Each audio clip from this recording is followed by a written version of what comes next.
Kenny, Pat said that on Tuesday you talked to the guys and said, I don't care who's out there with me, I'm going to play with whoever's out there. He said that was an important emotional moment for the team this week. Can you just sort of talk about the performance of the guys that weren't regulars but played like they were regulars today? Right. I just think the message, is just next man up, and just based off of how those guys practiced prior to even being pulled up to be a starter. I had faith in every single guy that was out there. So I think the biggest thing in football is trust, and you got to trust the 10 guys out there, and I think we all did that tonight. Kenny, what does it mean to you to have a day like you did, like this offense, like this team did today on senior day at Heinz Field? It's really special, and not just for me, but for our whole group of seniors that we have. Really special to go out with the win, at Heinz Field. And we had a bunch of guys have family members out. I saw DJ's baby, met DJ's baby for the first time pregame. I'm walking in, that was a special moment. So, definitely an emotional day for everybody, and a special one that we'll all remember. Kenny, what can you say about DJ's performance? Because he had the second most catches in Pitt history today. You guys were on fire for 184 yards. You had the most passing yards you've had in the Pitt win.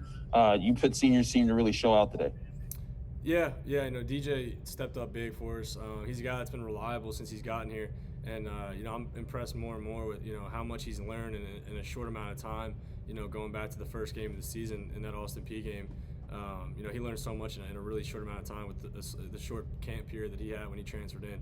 I love that kid a lot. The kid works so hard, and he's a great guy to play with. Kenny, you guys, especially with DJ, got the ball out quick, especially early that first drive, getting into a rhythm. How important do you think that was to kind of get things going in that way early? Yeah, it was big. Just like you said, find a rhythm. When offense finds a rhythm, we feel like we're pretty good. We can play it at a really high level. So once we had that rhythm early on, I think it just continued to snowball, as the game went.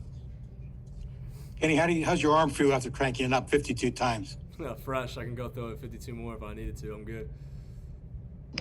Kenny, did today in some ways, I guess, given your time here and the time that's passed, did today feel surreal in some way? Yeah, time flies. It's crazy. We wore all blue uniforms that game versus Miami, and Jimmy looked at me. He's like, "We're rocking the all blue again," and it was, who knows, maybe our last game here. So, it was definitely special, and to see how that time went by, and like you said, just a surreal moment. I'm just really happy that my family and friends were able to come and be in the stadium with us. Kenny, what did you say to the team during the week? This had to have been describe what the week was like and what you said or what you did to motivate your guys. It was an emotional week. I got choked up last night talking to the team. I know Jimmy did. It was just an emotional time. It's just, when you most likely your last time playing, at your home stadium, it means a lot. So I think the team really rallied around that and played really hard, which is, the only thing you can ask for.